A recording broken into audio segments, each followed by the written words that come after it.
Hola, buenas tardes. Bienvenidos a este video de divulgación del área de investigación en biología de la conservación.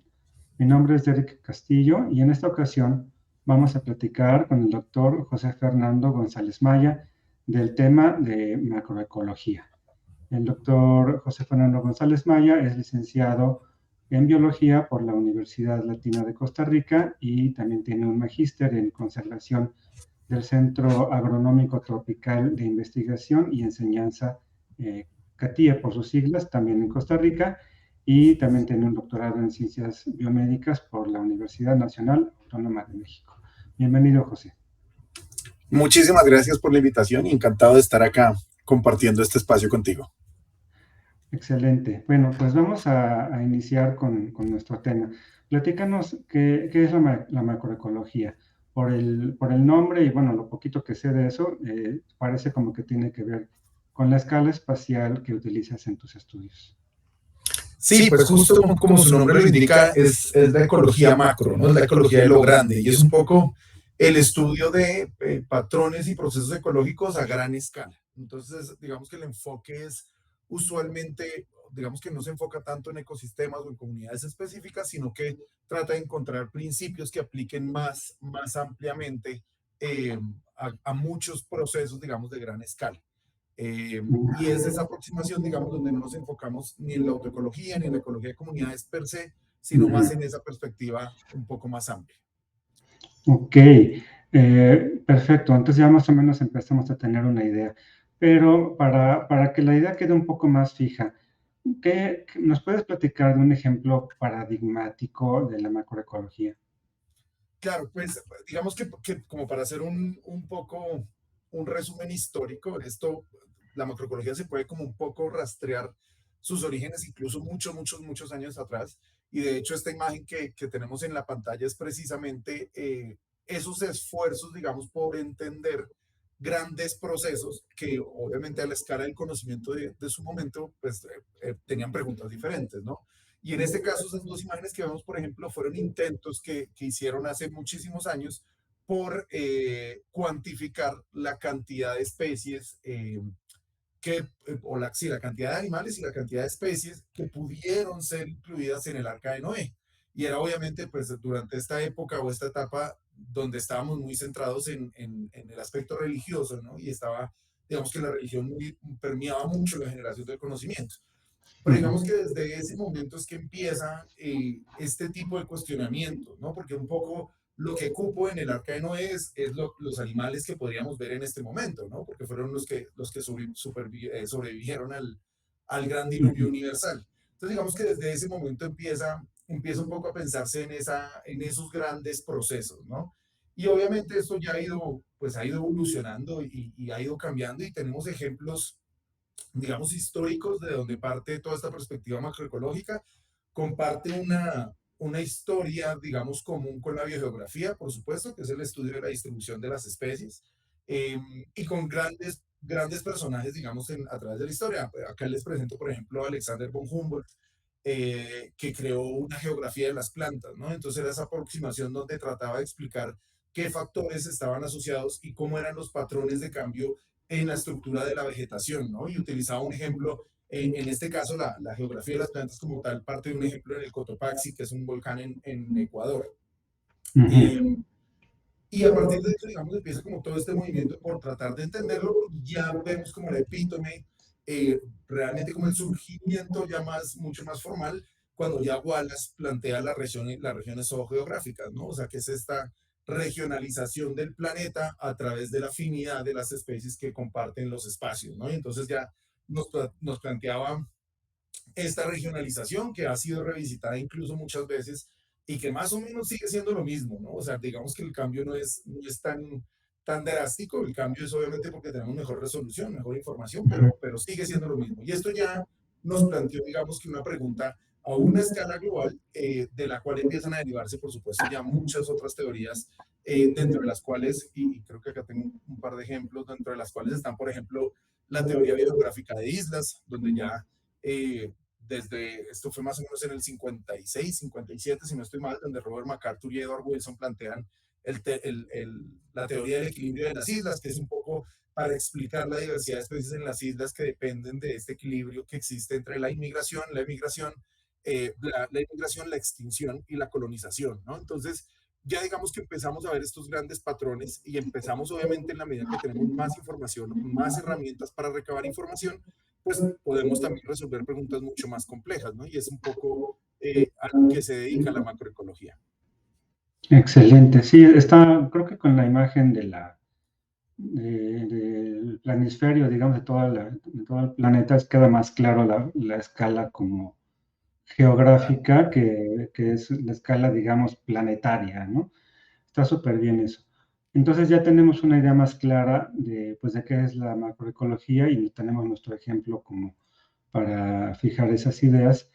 Entonces, la siguiente pregunta sería, ¿cómo la macroecología puede iluminar cuestiones de biología de la conservación? Bueno, digamos que desde muchas perspectivas, ¿no? El principio básico de esto es que al yo entender patrones y procesos a estas escalas, puedo entender como esas causas subyacentes que muchas veces no son evidentes cuando hacemos un estudio ecológico netamente, llámese en una comunidad o en una población específica, sino que nos permite ver como la gran perspectiva. Pero sobre todo permite además como derivar como unos principios o incluso se le ha llamado leyes, que son como esas condiciones que se repiten en el planeta. No importa si estamos hablando de especies afines, emparentadas o no emparentadas con relaciones filogenéticas, no nos importa, o sea, son procesos que ocurren y son patrones que podemos observar a esas escalas. Y que cuando ya empezamos a utilizarlas o incorporarlas dentro del ejercicio de la biología de la conservación, pues nos permite tomar decisiones o proponer por lo menos soluciones relacionadas con medidas de conservación. Eh, Ejemplo típico de este es precisamente lo que vemos en la pantalla, que es la teoría biogeográfica de islas, ¿no? Y la teoría biogeográfica de islas es una teoría que, como te decía hace un rato, lo que explica es que la diversidad de una isla, pues en teoría se puede explicar por los procesos de colonización y de extinción prácticamente, ¿no? Y obviamente con sus variaciones. Y estos principios eh, después fueron utilizados para entender las islas, pero desde la perspectiva continental. Y entonces lo que estamos mirando es cómo las áreas protegidas, por ejemplo, las áreas naturales protegidas, se pueden comportar como islas en el sentido estricto de la palabra, ¿no? Como islas oceánicas, pero resulta que estas son islas de hábitat. Entonces son espacios que están rodeados por matrices muchas veces, digamos que no permiten el movimiento de especies y que quedan aisladas, así estén en tierra, pero quedan completamente aisladas y se empiezan a considerar estos elementos para plantear entonces cómo deberíamos diseñar estas islas, ¿no? Cómo deberíamos entender estos procesos. Y han habido discusiones maravillosas donde, por ejemplo, se ha discutido, hay un debate que todavía de hecho sigue, que es el SLOS, que es mejor, que si es mejor tener un área muy grande, una sola, o tener muchas pequeñitas, ¿no? Y entonces se empiezan a generar datos en campo para precisamente validar este tipo de hipótesis. Pero en términos generales, el tema es que analizar digamos que los procesos y los patrones ecológicos de estas escalas nos permite tener una perspectiva un poco diferente, complementaria, no quiere decir que sea más, mejor o lo que sea, digamos, sobre la ecología de comunidades, la ecología de poblaciones, sino que nos da otra perspectiva. Y eso específicamente lo hemos utilizado en muchos ejercicios. Por ejemplo, esto es un artículo que publicamos hace varios años, donde vemos toda la distribución de los mamíferos en el mundo, pero más allá de solo verlos, es que también, por ejemplo, podíamos identificar dónde están las zonas de mayor concentración de especies amenazadas, ¿no? ¿Dónde están las especies con mayor peligro? ¿Cuáles son esas amenazas? ¿Y cómo podemos destruirlas? Y entonces, estas aproximaciones que ya estamos viendo, digamos que uno ya ve este mapa y ya no le parece raro, pero resulta que hace 10, 15 años no teníamos ni siquiera las herramientas computacionales para hacer esto, ¿no? Pero ya ver esto nos permite también que instituciones como el Banco Mundial, como la ONU, como etcétera, puedan tomar decisiones de dónde tenemos que enfatizar, por ejemplo, esfuerzos de conservación. Entonces, al final de cuentas, es otra perspectiva ecológica, pero que complementa muy bien lo que hacemos a escalas locales.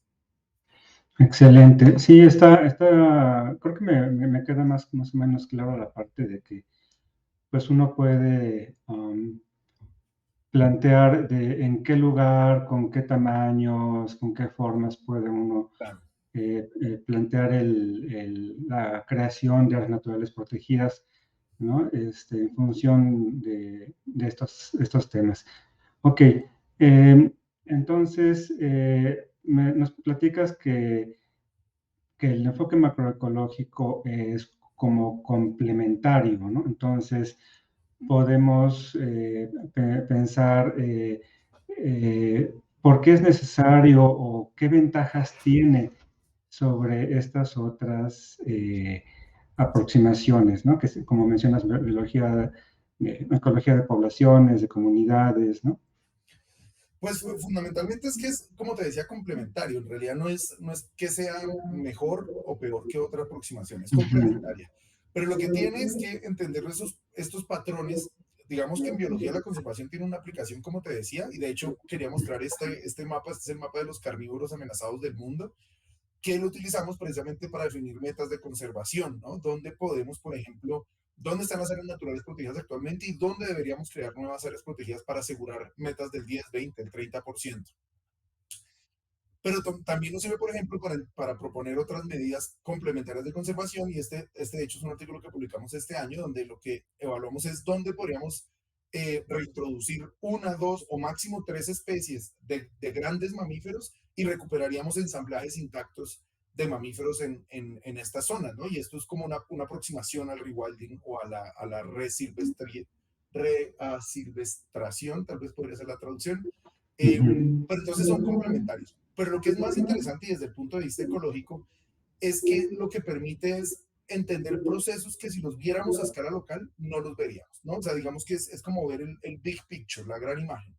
Entonces, por ejemplo, llevamos ya varios años trabajando tratando de entender, digamos, cuáles son esos factores que subyacen a la posibilidad de que las especies convivan, ¿no? Entonces, digamos que eso es una pregunta clásica en ecología, ¿no? O sea, ¿cómo se ensambla una comunidad? ¿Por qué hay especies que comparten y otras no?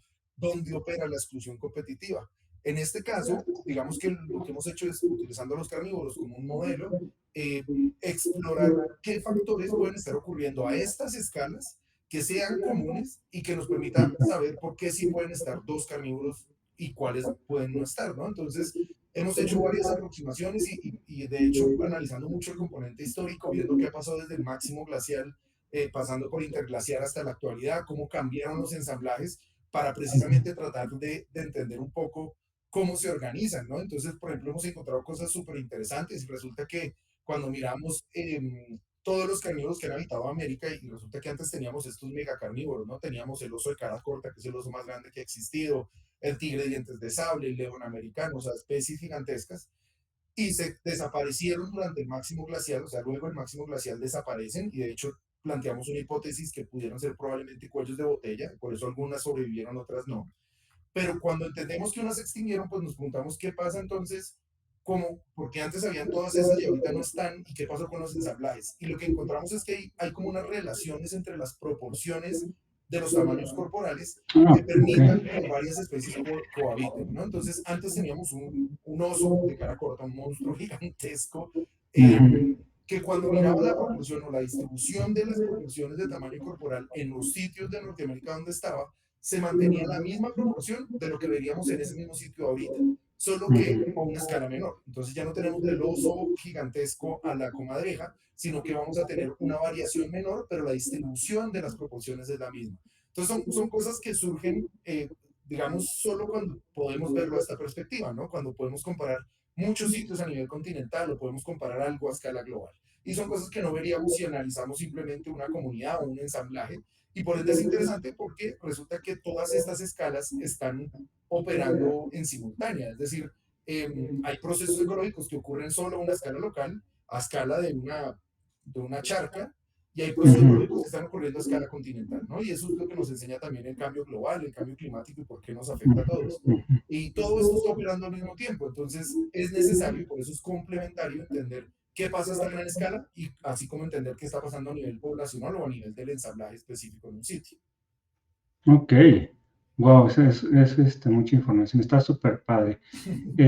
A ver, los mapas y todos estos gráficos y estos resultados que nos estás compartiendo, pues obviamente que se necesitan muchos datos para poder producir esa información, ¿no? Estos trabajos. Entonces, Me suena como que una sola persona no puede juntar todos esos datos, es decir, digamos, muestrear en todo el continente o algo Claro. así.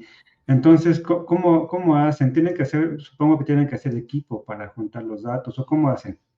Sí, claro. Digamos que bueno, en general la colaboración entre investigadores es súper clave en casi todos los temas, por supuesto. En este en particular es muy útil, pero además es que tenemos un montón de avances tecnológicos, en conocimiento, en Ujú. herramientas, que este tipo de procesos ya no son descabellados hacerlo, ¿no? Y eso qué quiere decir? Que ya podemos encontrar información, bueno, primero el acceso a artículos que tenemos, ¿no? Ya podemos bajar artículos de cualquier revista del mundo en tiempo real, los bajamos en nuestro computador y los podemos procesar, pero además tenemos, por ejemplo, GBIF, que es el Global Biodiversity Information Facility, que es una plataforma donde todos los museos del mundo suben su información biológica. Tenemos iNaturalist, que es una plataforma de ciencia ciudadana. O sea, ya hay muchas herramientas que están recopilando información y están poniendo esa información disponible. Entonces, la colaboración es súper útil, pero digamos que incluso una persona lo podría hacer, ¿no? O sea, el punto es que ya tenemos cómo hacerlo. Estos mapas que yo Claro. les muestro por ejemplo, de distribución perdón, estos, por ejemplo, ¿no? Que es distribución de la riqueza de especies de carnívoros, ¿no? Ya que lo vemos en el continente. Esto ahorita lo hago en un sistema de información geográfica, tenemos herramientas estadísticas para analizarlo, para construir los modelos. Hace 15, 20 años esto era a mano. O sea, hay gente, incluso Claro. acá en México hay varios investigadores que ponían sus planchas y iban dibujando los contornos. Entonces, claro, Ujú. esta evolución de herramientas, de fuentes de información, es que nos permite que la macroecología también tenga mucho más alcance. eh, y siempre es bueno colaborar, pero de nuevo, no es que ya no se pueda hacer. O sea, creo que cualquier persona, cualquier investigador lo puede hacer porque sencillamente tenemos las herramientas y los mecanismos para hacerlo.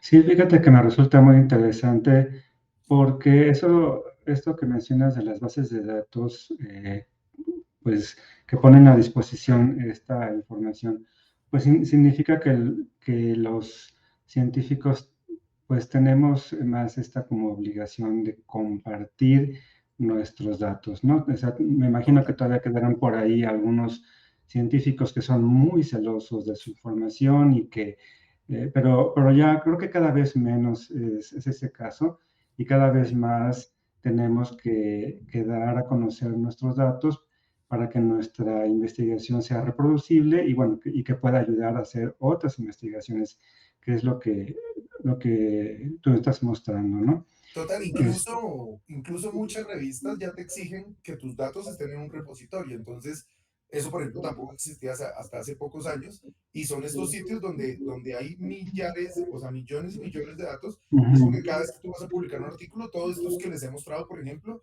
están en las bases de datos. O sea, están los polígonos de distribución, están las bases de datos. ujú, Esto lo puede tomar cualquier persona y analizarlo ujú, como quiera o replicar, como muy bien dices, que es uno de los principios de la ciencia, o ujú. replicar nuestros análisis y contrastar nuestros resultados. Pero claro, la tendencia sí es hacia eso, la tendencia es hacia que la información esté disponible, esté de libre acceso y la ciencia sea cada vez más reproducible, o sea, que podamos replicar los estudios. Eso está genial. Bien, ya para finalizar, una pregunta. La macroecología suena como un tema avanzado de la ecología, o sea, tienes que usar, no sé, saber usar muchos datos, saber usar los modelos, saber de otras ramas de la ecología, ¿no? Con respecto a los estudiantes de licenciatura que también puedan estar viendo este video, ¿pueden ellos usar este tipo de enfoque para sus proyectos terminales? Sin duda alguna, sin duda alguna. O sea, la macroecología es, digamos que otra subdisciplina dentro de la ecología que tiene las mismas, o sea, es igual de compleja o tiene las mismas complejidades que puede tener la ecología de poblaciones, la ecología microbiana, la bioestadística, o sea, como todo en ciencia, digamos, tiene su complejidad, pero es totalmente realizable. Y de hecho, a eso traía esto. Esto es un análisis, por ejemplo, de un trabajo donde analizamos qué tan efectivas eran las áreas protegidas, las áreas naturales protegidas, para salvaguardar mamíferos en Costa Rica. Y a pesar de que es un montón de información, es toda información que está libre, libre es de acceso abierto en Internet, y no hay un solo modelo complejo, digamos, ni matemático, ni analítico, o sea, lo que hacemos es una descripción simplemente, ¿no? Y si ustedes se fijan, esto es un gráfico donde ponemos cuántas especies y cuánto aumentaba el rango de cada especie cada vez que aumentábamos las áreas protegidas. O sea, esto es una gráfica que haces en Excel, ¿no? O sea, no quiere decir, el enfoque macroecológico, digamos, tiene, bueno, y creo que muchos otros, pero tiene una ventaja, es que no las cosas porque sean más complejas son mejores, ¿no? A veces Ujú. las cosas más básicas, las cosas más descriptivas, son las que nos dan los elementos, perdón, nos dan elementos interesantísimos y es ciencia de muy buen nivel, sencillamente que no tiene por qué complejizarse con estos modelos que a veces lees y ni siquiera entiendes, ¿no?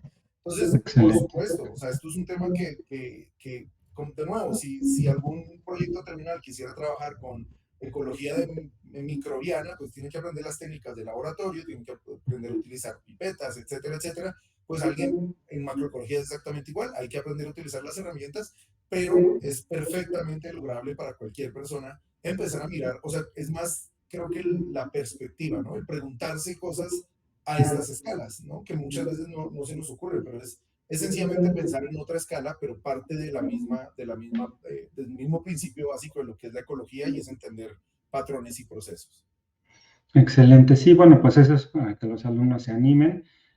La macroecología es entonces un tema, digamos, que tiene los mismos retos que tendría cualquier otro Exacto. tema que puedan elegir en proyecto terminal. Y si alguien tiene interés, pues se acerca con el doctor José Fernando y pues a darle, ¿va? Porque esa sería la idea, que, que, Exactamente. hay que empezar con esa parte. Pues, José, pues muchísimas gracias por tu participación en estos videos de divulgación. Estaremos, pues, a la espera de otros videos para que los colegas que andan por aquí también se pongan ahí a buscar las actualizaciones de nuestro canal de YouTube. Pues te agradezco mucho tu tiempo, ¿eh? No, a ti muchísimas gracias, encantado de estar acá y como dices, esperemos ver a muchos académicos pasar por acá y sobre todo que muchos alumnos se interesen por los temas que trabajamos aquí en la UAM, y específicamente en la unidad y se animen a hacer sus proyectos de investigación en algunos de estos temas. Muchísimas gracias. Cuídate.